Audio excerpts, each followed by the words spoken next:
for you guys, family. Joined by Korey. Korey, how you doing today, man? Pretty good. How you doing? I am doing well, man. I'm doing well. Jesse, how you doing today? I'm good, man. Can't complain. Good. Family, make sure you guys like, follow, and subscribe to our YouTube, Facebook, and Instagram page so you get notified every Wednesday as Jesse and I help you guys to listen, learn, and grow. Korey, man, before we go ahead and get into it, tell the family just a little bit about yourself and how they connect with you. All right, y'all. My name is Korey Eakers. I just turned 29 years old. Born and raised on the north side of Oklahoma City. I did go to Edmond Santa Fe, class 2012, state champs, All-American track and field. Okay. Went to college at Southern Nazarene University, graduated in 2017. Yeah, snoo, you know, track and field All-American there too, 5 times. That's what's up. Hold on a second. 4 or 5 times, 2-time national champion, grand gentleman, executive director, CEO, Mad Dreams, cinema, executive producer. That's just a little bit about me. What I'm doing right now. So yeah. And like and follow Grand Gentleman on all social medias and Mad Dreams Cinema. So yeah, that's where y'all can find me. And that's who I am. All right, great, man. Glad to have you in here today. Family, what we're going to talk about today is what is a gentleman? Obviously, you heard Korey say he is the executive director, CEO of Grand Gentleman. So we wanted to have him come on. We thought he would be special to give his expertise on this topic. So I'm just going to read the definition of a gentleman. It says a chivalrous, courteous, or honorable man. Korey, what do you feel about that definition? Well, I love it. First of all, a gentleman, right, is like, it goes back to European social class structures, right? So like if you were born into a noble family, then you would be considered a gentleman. And like, so you have like you had like the peasant class. Sure. And then you had the yeoman, which would be like the middle class, working people. And then you have the gentleman. And, I'm really into etymology. So like, chivalry, like the root word, for chivalry, which being chivalrous is like the code of conduct for medieval knights. Right. Right. So like you want to be chivalrous in combat and battle, and chivalry, and cavalry have the same French root word. So like the knights were the cavalry on the battlefield, and they had the chivalrous code of conduct. And, also fun fact, yeoman, was like the word for the middle class in Europe, and yeoman. It was a term, the yeoman bowman. So like on the battlefield, you had the chivalrous or the chivalrous knights who were part of the cavalry, and then you had the yeomen who were like the bowmen. So they were poor and they just shot the arrows and stuff. But anyway, couldn't afford no horse, right? They weren't a part of a noble family. So it goes deep into all that history and social class structure. But if you really want to get into it, a big part of why I wanted to associate my brand with being called gentleman is because, one, we wanted to reach back to young men. And two, if you look at the social class structure of Black men in America, we're at the bottom, supposedly. Like when we started here, when we came to America, we were at the bottom. And I feel like we've reached a new age where we're trying to change that. We're trying to change these narratives surrounding us. And so I use it kind of ironically, as a term of like, Black men going from the bottom to the top of the class structure and taking this European, sense of nobility and claiming it as our own kind of, right. You know what I mean? Right. So I'm kind of flipping it. To me, chivalrous, courteous, and, honorable, so that's the chivalrous part. Sometimes, if you ask me what time it is, I'll tell you how to build a watch, but that's the chivalrous part. The courteous part, I feel like, courtesy and respect go hand in hand. So like being a gentleman is, to me, in my opinion, is a big part of that is respect. How you treat other people around you. And I mean, if you look at like, what does being courteous mean? And we can get into that. That's where the whole, opening doors up for women and stuff like that. That's where that comes from. You're supposed to, be kind and courteous to people. I feel like it's a big part of being a gentleman and just being honorable. I feel like a lot of people today have lost touch with being an honorable man means. One of my heroes is Malcolm X, and one of his heroes was Elijah Muhammad. And they always referred to Elijah Muhammad as the honorable Elijah Muhammad.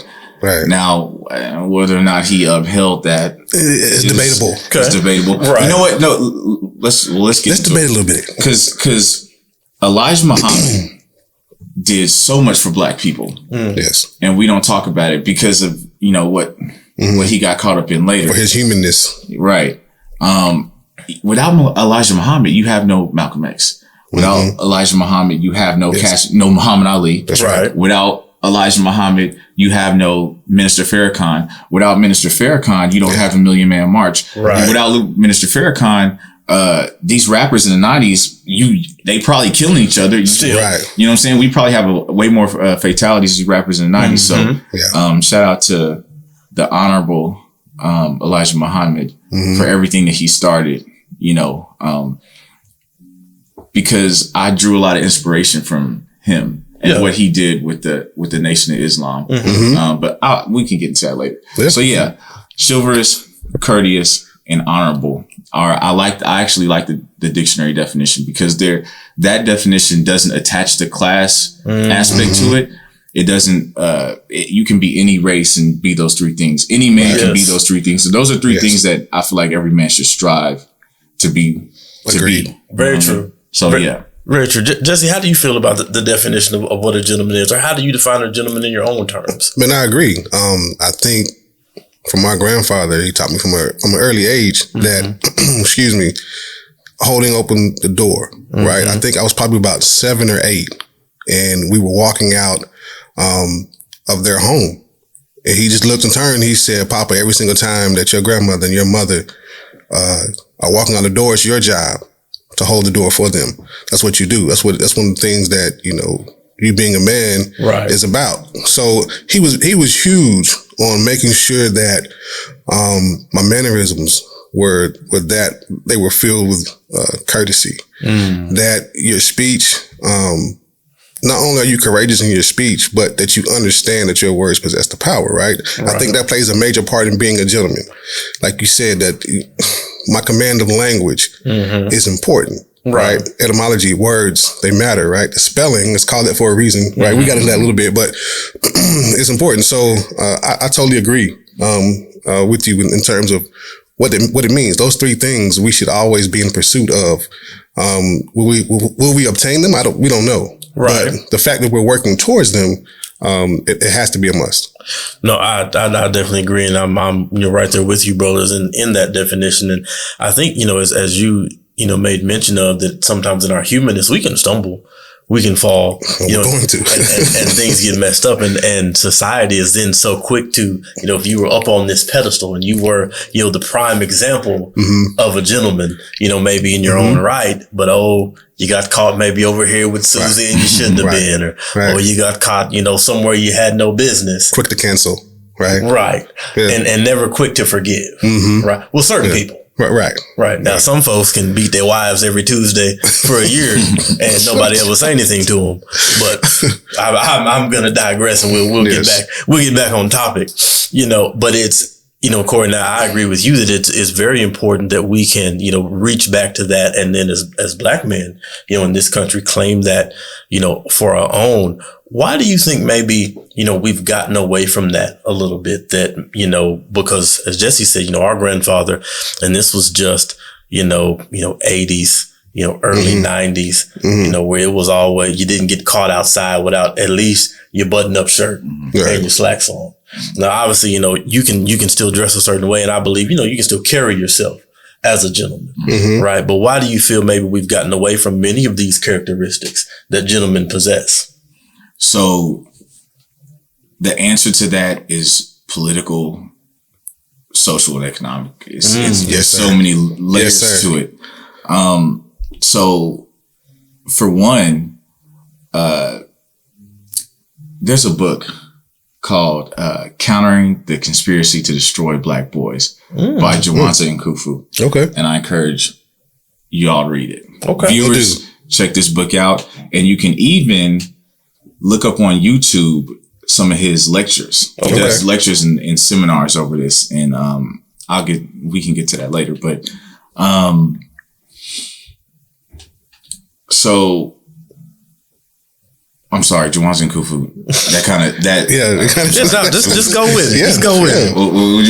Would you ask me again? So why do you feel that we've gotten away from the characteristics? Sorry, got you. That book is important because in everything I'm saying it from the perspective of a young Black man. That's why I said y'all need to read that book, because it's very important to see like what our young boys have gone through from every level, and it's like down to the school systems, like young Black boys. Yes. I think he said from ages 6 to 12 are some of the most creative, intelligent, at the top of their class young men. Yes. But something happens between, I think it was between 12 and 17 or something. Like, where did we get off track?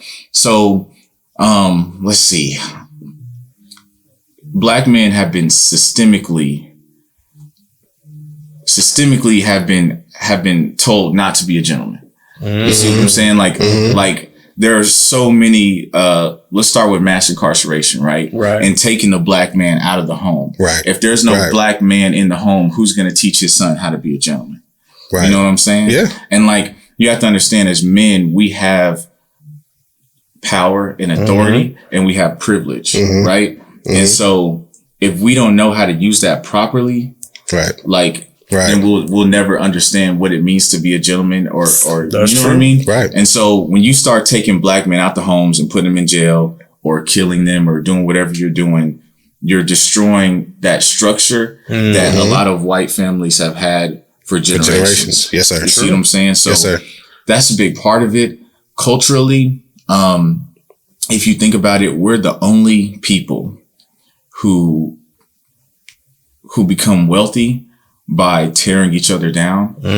Right. Facts. So like, if you look at our music, and I hate to be that guy because I love art and I understand hip hop is art. Sure. Yeah. Like rap culture is art. Yes. But like, you don't see Asian people talking about their women the way we talk about our women. Sure don't. You don't see Asian people making albums about killing each other.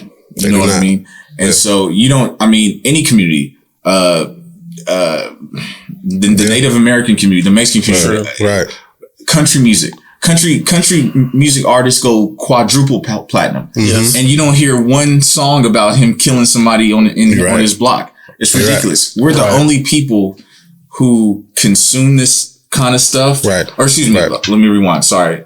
We're the only people who produce this kind of art, and everyone consumes it. Right. So the murder and exploitation of Black people in the Black household and Black communities is normalized. Yes.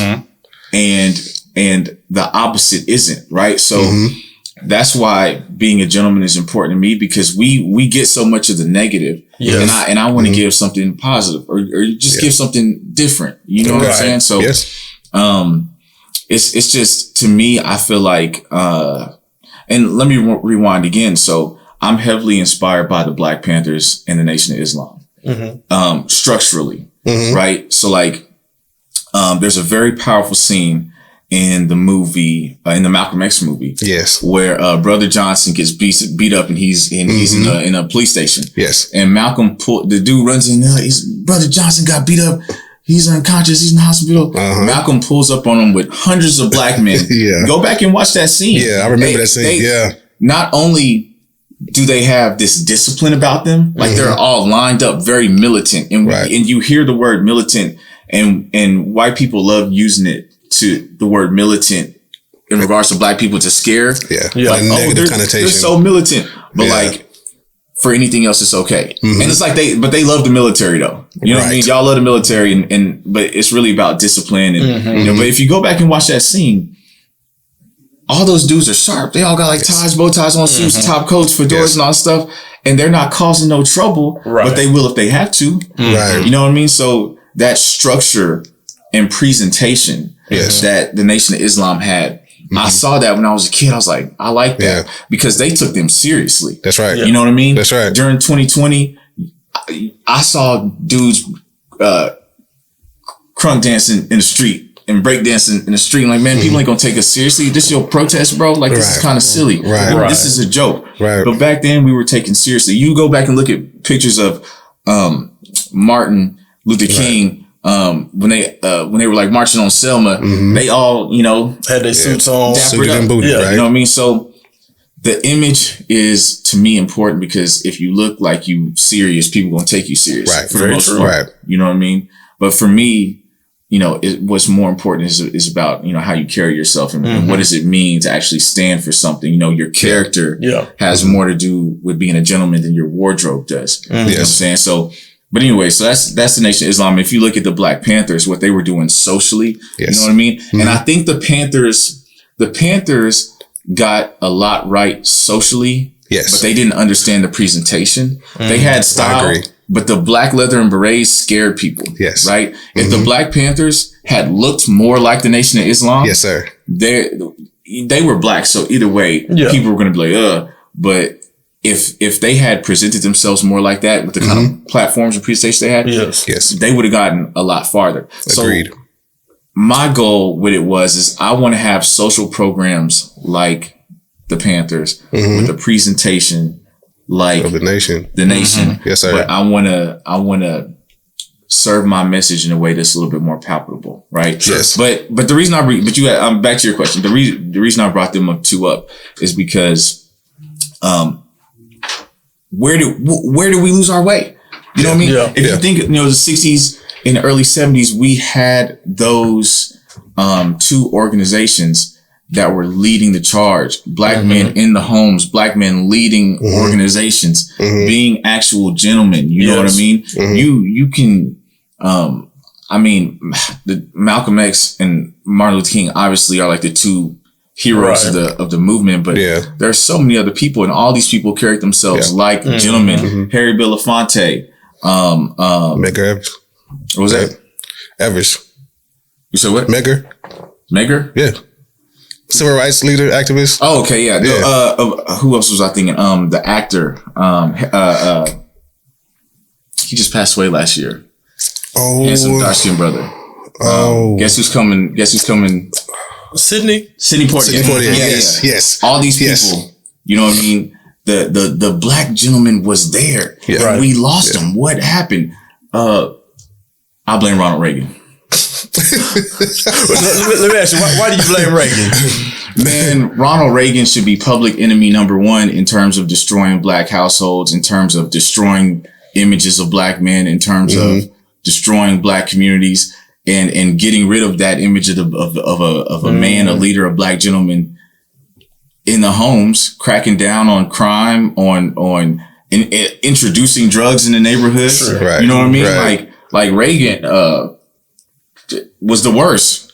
In trickle down economics. Right. You know what I mean? Right. Only enriched wealthy people and made poor people poor. Yeah. You know what I mean? So the inclusion of crack and cocaine, crack into black neighborhoods under the Reagan administration. And on top of all this, and like I said earlier, removing these black fathers out the household, and if you have no father, you have no gentleman to look towards. So very true. We went on a long tangent. No, you're good. Because I agree. I'm gonna take you one further. Lyndon Johnson for me was the start, right? Because Reagan took his cues from him. So while he's in office, Global 2000 is actually published and put out. If you haven't read that, man, I encourage everyone to actually read that, because the plan is then set out that Reagan actually executes. And he's saying the same thing that you're saying. Listen, our biggest threat between Johnson and the FBI, they're saying, hey, the biggest threat to American society, to white society, is black families intact. So what are we going to do? What are we going to do about this? Oh, okay, well, let's continue to criminalize them, villainize.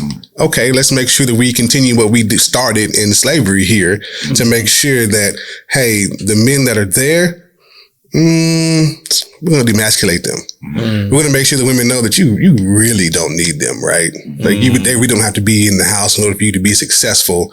And that cycle has been perpetuated. And like you said, Reagan he pushed that plan perfectly. Yeah. What's his name? J. Edgar Hoover. Yes. Yes. You know, and I'm probably going to misquote him, but you know, who cares?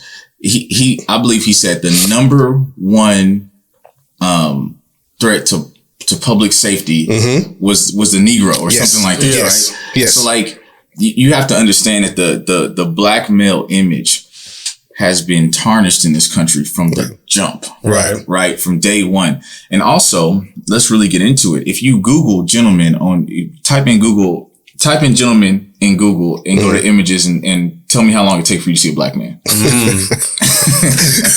That's true. Scroll. Keep scrolling. I haven't done it in a while, but it's going to take a while. And so that's why I'm saying, like, I hate that the word gentleman in its roots has so much to do with class, but I also love it because we can take that from them. You know what I mean? Like one thing I love about what we do here in Oklahoma City is that when people mention gentlemen, our organization comes to mind. Yes. You know what I mean? Yes. So like now we kind of changing the culture to where when you start thinking about gentlemen in Oklahoma City, a black man is the first thing you think about. Right. You feel me? Right. Instead of you shot yourself to the top of the list. Right. Exactly. You feel me? So that's important. Yeah. Imagery is important. How we see ourselves. Representation matters. Is so important. Because if you don't see yourself represented in a certain class, in a certain, area, you're never going to think it's possible. Nor should you think you should associate yourself, with that. So if I only see myself, associated with drugs, or I can only entertain the masses, that I can't be a good dad, that I can't be, a hardworking individual, I can't be a gentleman, then I'll never teach my sons that. I'll never teach my nephews that. I'll never tell my daughter, these are the type of men you should,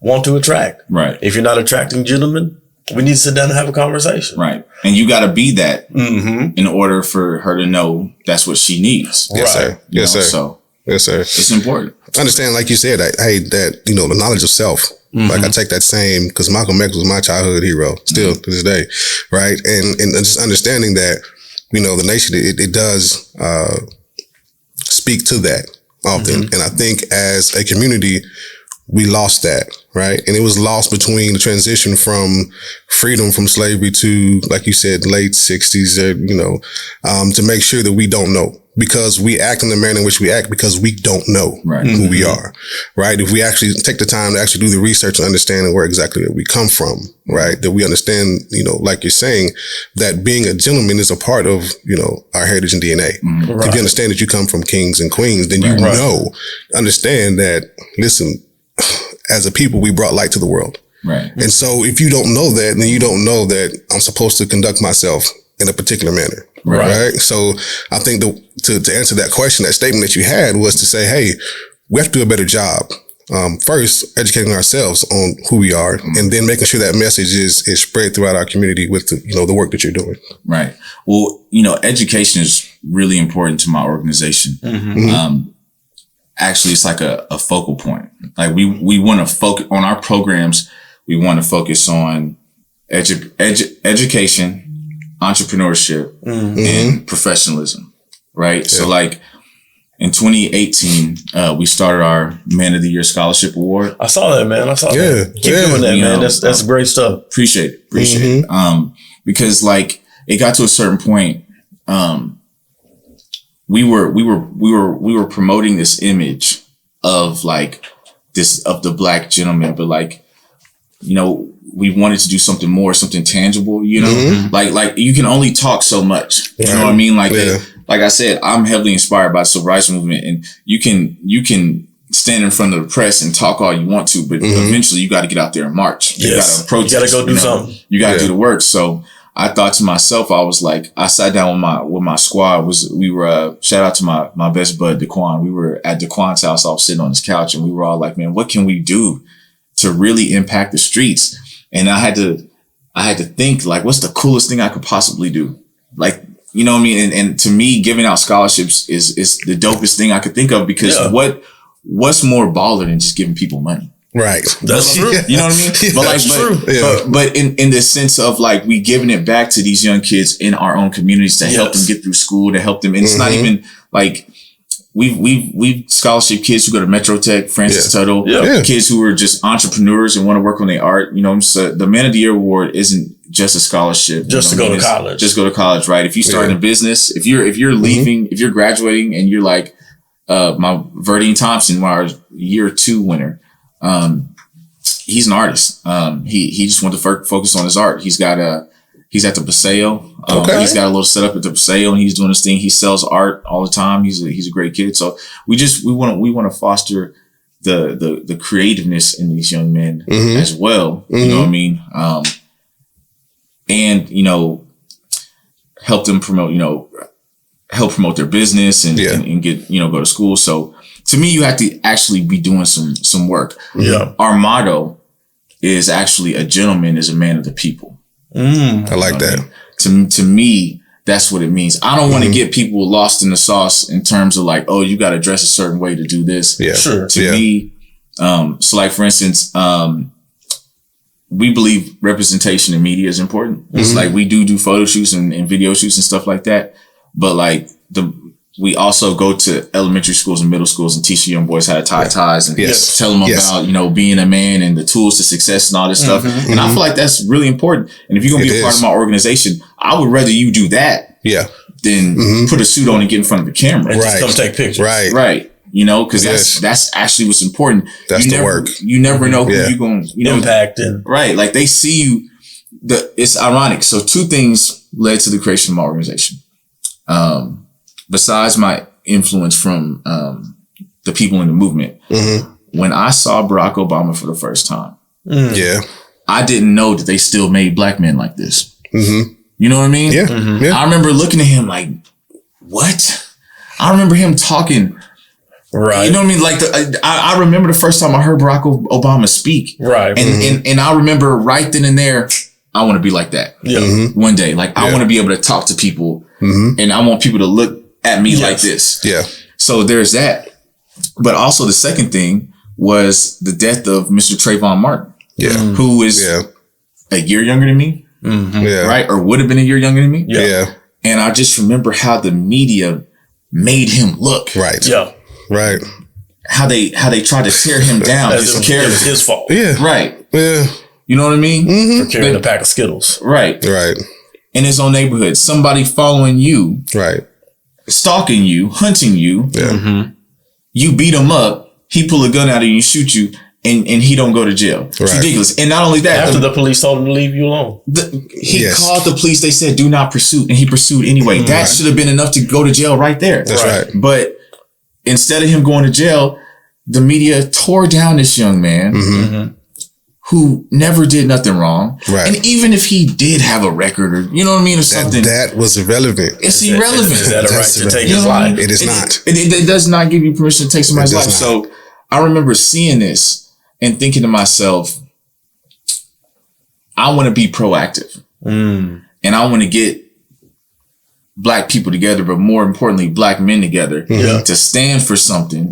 And I want to do it in a way that people listen. Yes. You know what I mean? Yes. Because when Barack Obama speaks, everybody listens. That's true. You know what I mean? Yes. And so, I wanted to spread my message with the same kind of intent and heartfeltness as the Panthers Nation of Islam, but I wanted to make it look like Barack Obama was saying. Yeah. You know what I mean? Because sometimes I be wishing Barack Obama would say something like that. Right. You know what I mean? So, for sure. I understand. And I think one of the great things about Barack Obama when he came out, it had been a while before, since our generation had seen, a black man stand up and speak like that, from, Minister Farrakhan. Obviously that was a little bit, we're young enough to remember him speaking, but we weren't there in the moment. Then you had, Jesse Jackson, wherever you, feel or believe about the brother. Listen, you don't want to get me started on this. But you had people in the 60s, 70s, 80s that would stand up and speak to thousands. Right. And they would command the attention. They would command news presence to come hear them talk and hear them speak. And it had just been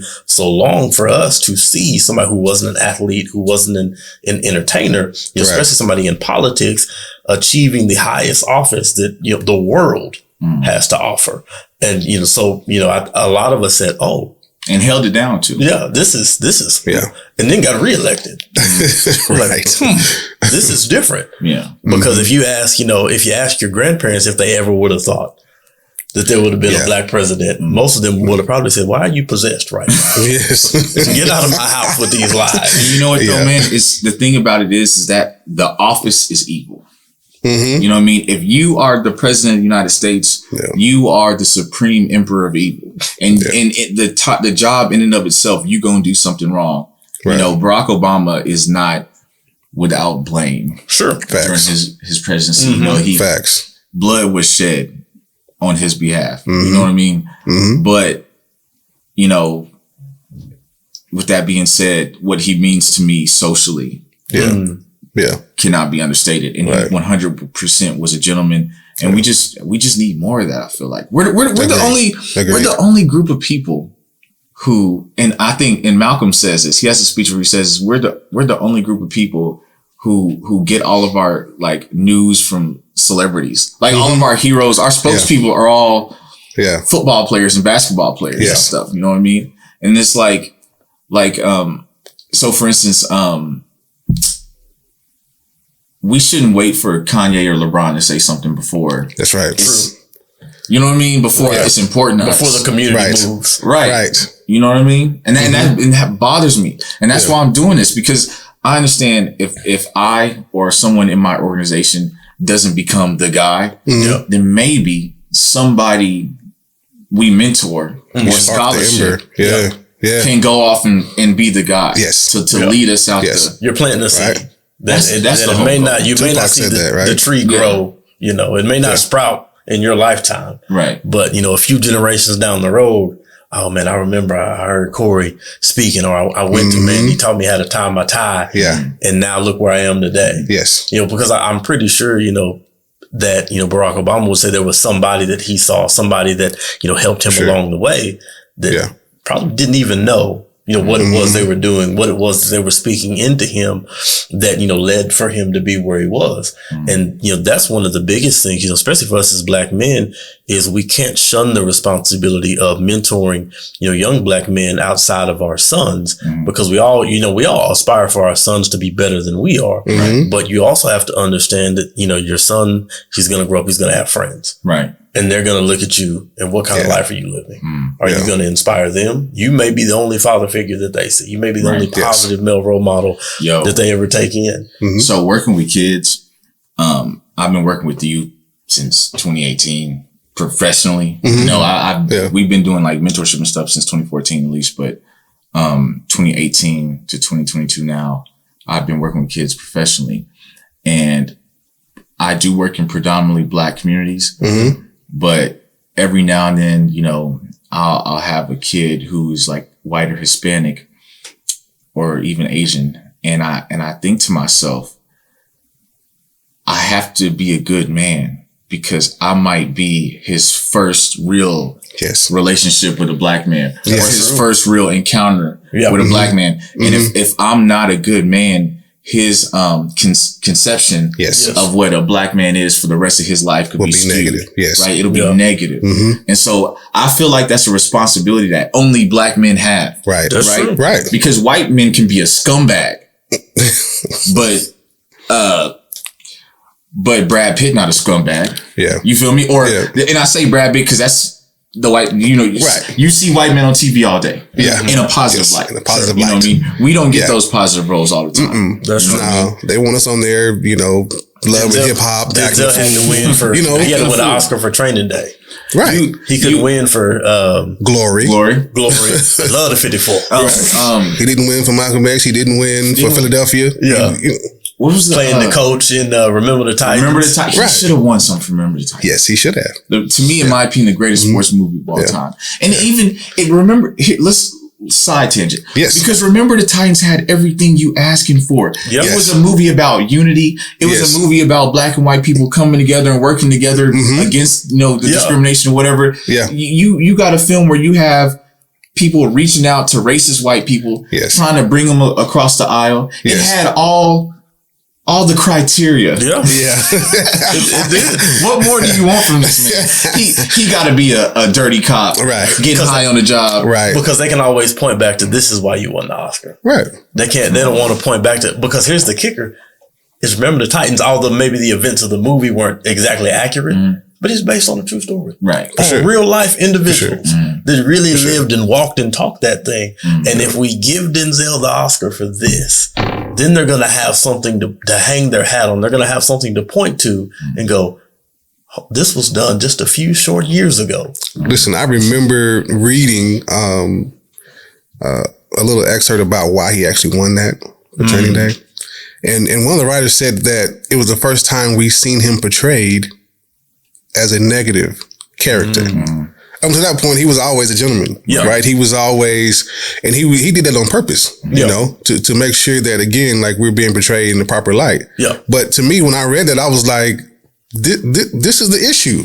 Facts. Right. This is the issue. You either got to become a thug or put on a dress. Right. So let's get into it. So Denzel, and he did do Glory. He did do Glory. But before that, he was offered some kind of slave role, and he turned it down. And the reason he turned it down is he said, you got to be careful about your first few projects, because that's how your audience is going to view you forever. Yes. Very right? true. Like, if you portray yourself as this, people going to think you are this forever. Yes. And I've always respected Denzel for that, because like you said, he's always been the guy in his movies. Yes. Right? Yeah. And another thing about Denzel is, there was a movie, they had a scene where I think he was supposed to be kissing Julia Roberts. And he was like, Nope.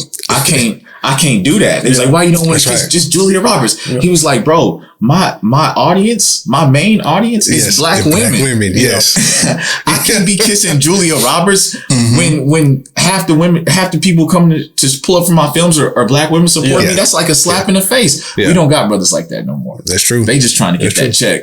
But Denzel was thinking about, thinking about since Sidney Poitier, Denzel was like the biggest black superstar we had on screen. Yes, sir. And how he was viewed mattered to him.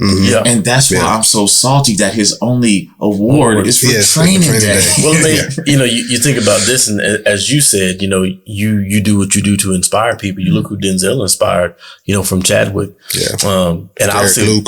We all know, Chadwick from, Black Panther, but nobody really wants to talk about him doing Thurgood Marshall. Right. Or Jackie Robinson. Right. Or any of the other historical, James Brown.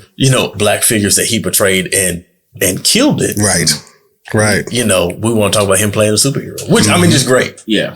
Because you got to see something portrayed in a super positive light, and you got to see, a black superhero on the big screen. Not only a black superhero, but a black African superhero. Yes. True. Which is important. Which is important. Yeah. So important. His influence is very powerful. I just want to touch on this real quick because just to tie everything together, just to get us back on track a little bit. I really hate when people think being a gentleman is all about what you wear. Like I said, like Denzel stood for something. You got to stand for something.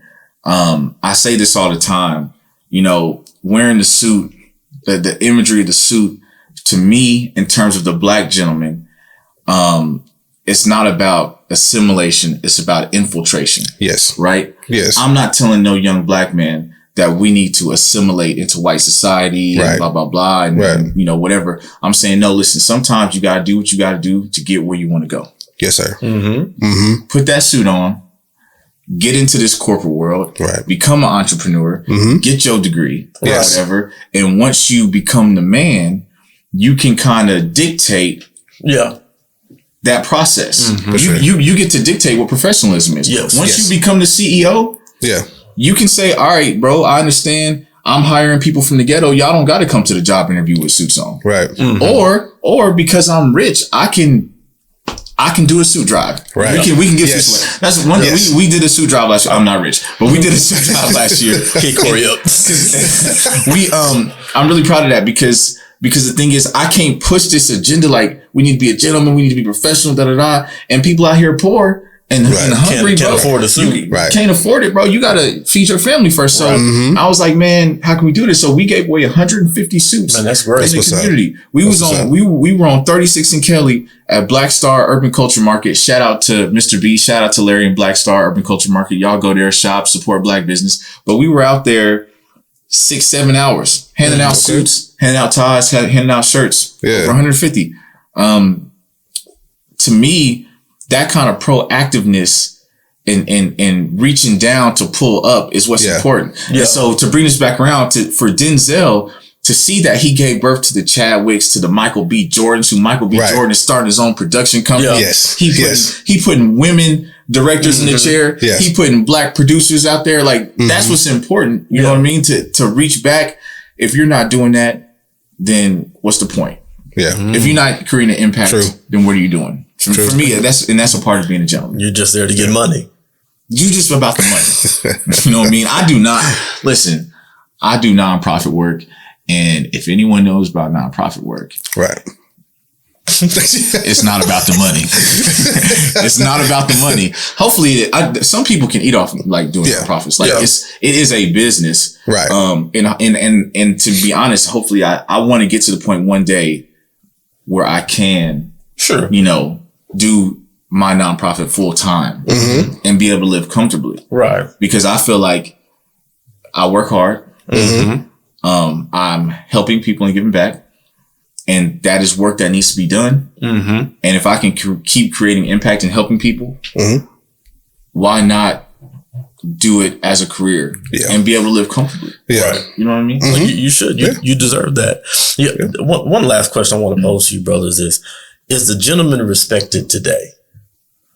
By, whether it's by his peers, whether it's by, the younger generations, whether it's by the opposite sex, is the gentleman respected today? So, yes and no. Okay. I want to say people try me all the time. Yeah. I get tried so often. I get tried so often, man. Yeah. I think it's because people really want to see how I react. Yes. Like, because you can't be when you in a role of leadership in general, you know what I mean? But then you got to think about it. You the leader of the grand gentleman. You know what I mean? Yeah. Right. It's like, bro. If we can bring that guy down. Yeah. So I get tried so much, man. I really do be getting disrespected.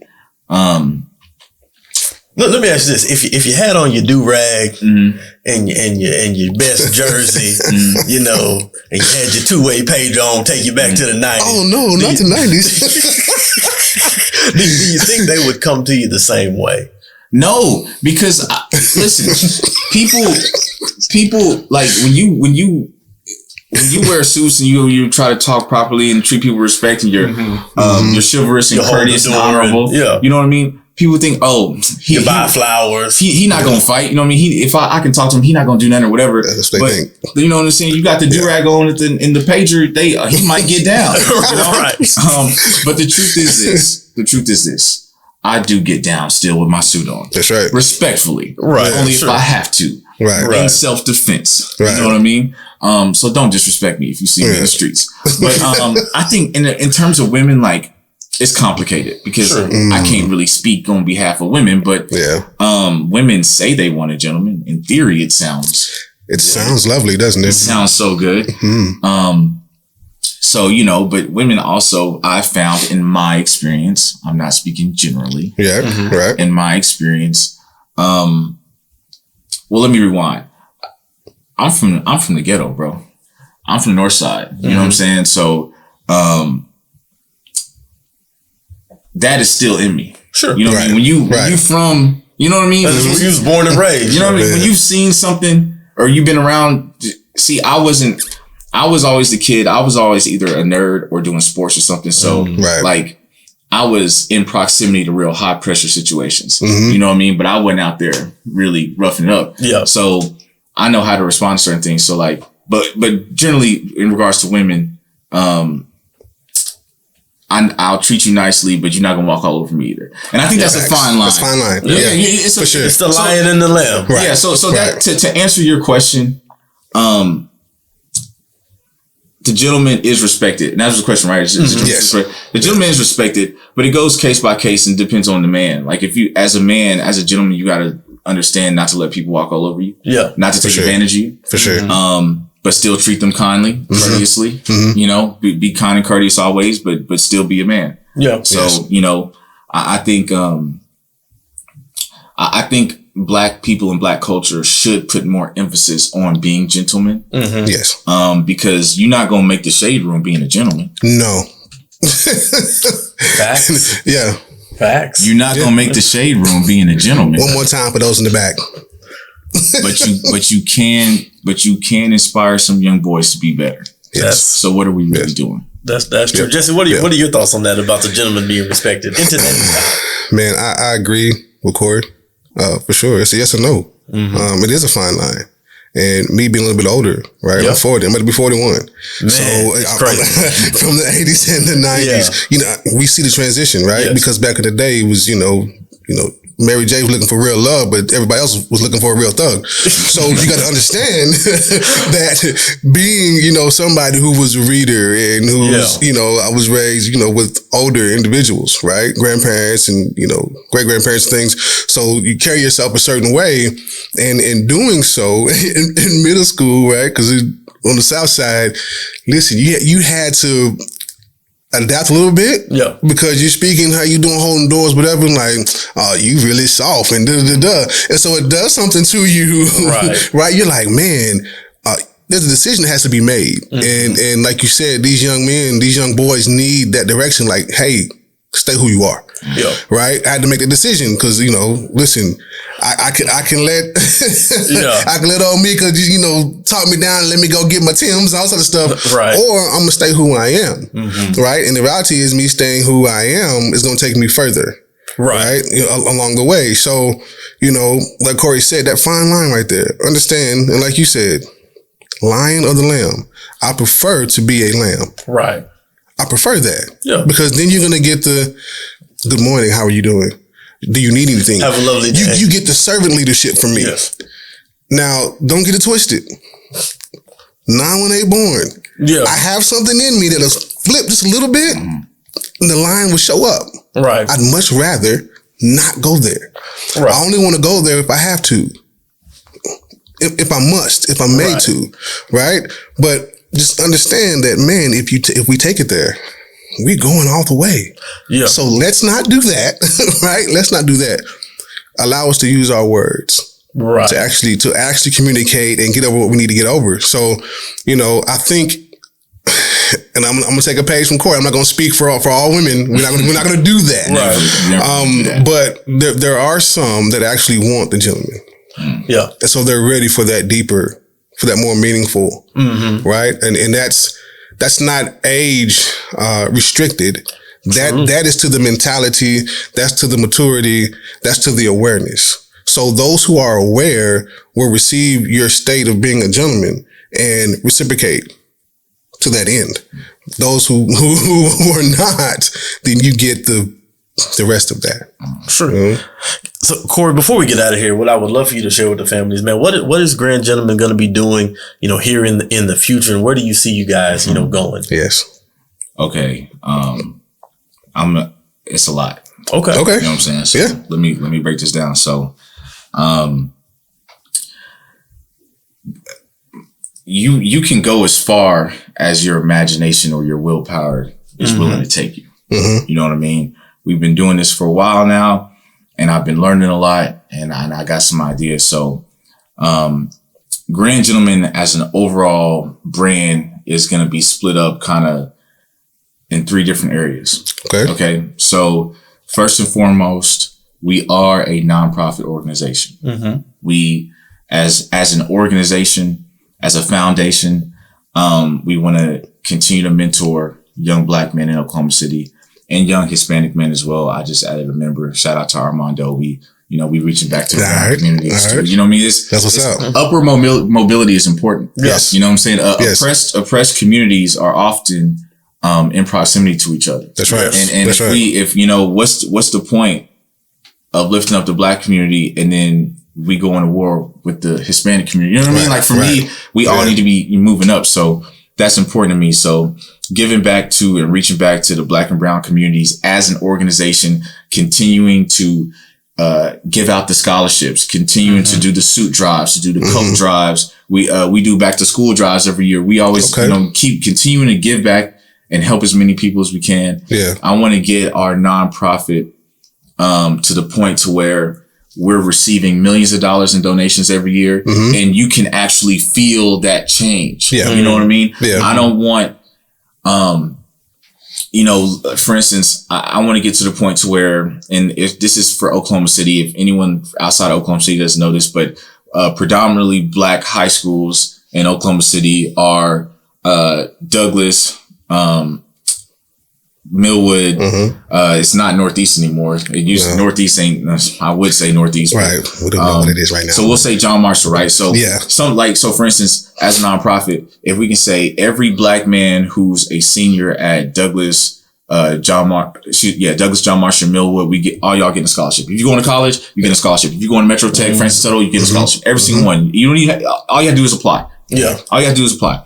So that's the kind of level of things I want to do, but I want to be able to take that nationwide. Yeah. Okay. You know what I mean? So that, and I feel like if we get millions of dollars donations, we can take that nationwide. And that's the real, I'm talking about, I can pay for your whole first year of college. Yeah. That's the kind of impact as a nonprofit that I want to do, or your entire 4 years. Right. You know what I mean? If we really get into it, like we really scholarshiping people, that's the level I want to get to. So there's that. Think of I think it's, United Negro Fund, you know, it's on that type of level as a nonprofit. Okay. So that's the first and foremost step. The second step is, I thought to myself, I've been wearing suits a long time, and I used to work for other companies who made suits and worked on suits, and they used to sponsor us. And last year, our sponsor dropped us, over some nonsense. Okay. Some nonsense. That's a whole story I can get into. I'm not going to get into it, but we lost our sponsor.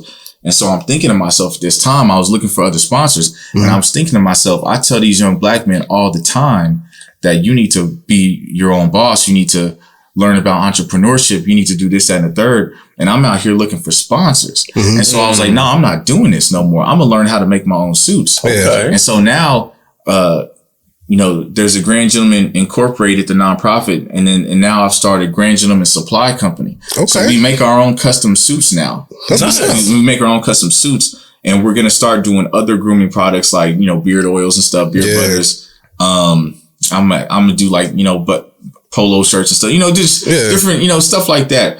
But clothing, overcoats, top coats, fedoras, everything. Like we about to start making our own stuff, man. I'm really trying to focus on that. So think of the second part, the nonprofit, and the second part is like a fashion brand. I want you to think like a Ralph Lauren, but Black owned. Right. You know what I mean? Like the Black polo. I like that. You know what I mean? Yeah. I want to make it cool again. You see kids walk the hood, the hood, like fly outfit is a polo and Jordans. Yeah. They got the polo and Jordans, they fresh. Well, check this out. What if you could do that, but it's a Black owned company? Right. Yeah. You know what I mean? Like, and I believe in quality, and I've been making suits for y'all, and holla at me. You know what I mean? If y'all need a suit, let's work something out. Sure. But so the second part is, the nonprofit, then the fashion brand, us making our own stuff. The kids we scholarship, we give them $1,000 now. We'll probably give them more next year because we've been raising more money. Go grandgentleman.com/donate.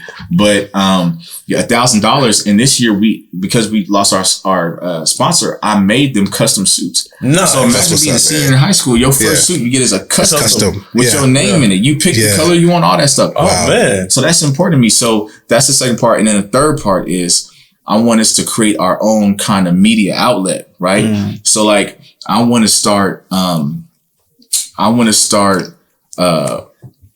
think GQ magazine, but Black owned. Okay. Yes. So we're going to be writing and posting articles about things and topics that affect Black men in the Black community. So if y'all, you need writers, if y'all are writers, hit me up. Let's get to it. Cause I want to, I was thinking like there's so much negative news out there and there's so much negativity surrounding the Black community, but what can we share that's uplifted? I want to share articles on helping black men get into the stock market? Like what are the steps? You want to get in stocks? Here you go. Yeah. You need financial advice? Here you go. You need fashion advice, obviously. Yeah. You need midterms are coming up. Here's what you need to know. You know what I mean? Like not just local, but nationally. Like what can we do to inform black men and educate and create it in a way that's more digestible for them? Yes. Like in GQ magazine is a great example of that, because it's not all about fashion. Like they write articles. They do all kinds of stuff. So I really want to, just to be able to tell our stories, basically. Yeah. Okay. In a way. So those are 3 areas that I'm focusing on: expanding the scholarship and the mentorship and the nonprofit work, creating our own fashion brand, styling and outfitting black people in black made professional garments, and then creating our own media outlet so we can share our own stories and represent ourselves. Yes. So that's where Grand Gentleman is going. I know it's a lot. Okay. I told you it's a lot though. It's good. It's a lot, but we working because really, man, if you think about the black image and the black gentleman, if we don't put that on ourselves, if we don't tell that story ourselves, it's not going to get told properly. Yeah, nobody else will. Those are the facts. Jesse, before we leave, man, share with the family, what is the best part about being a gentleman? I mean, the best part is that you know who you are. Number 2, you're in control of your circumstances, right? So the narrative, as Korey spoke to, is always being portrayed as something that we're not. So if you are a gentleman, then you understand, again, who you are. You understand where you're going, and then you understand what your duty is. Right. I completely agree with that.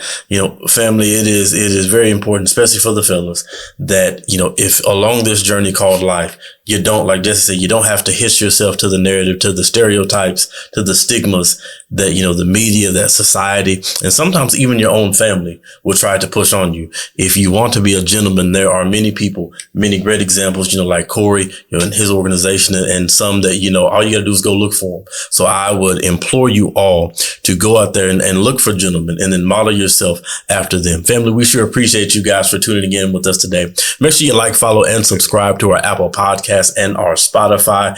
And we sure hope you guys were able to listen, learn, and grow. Korey, we thank you again, my brother, for sharing your time and your knowledge with us. Family, y'all have a great day.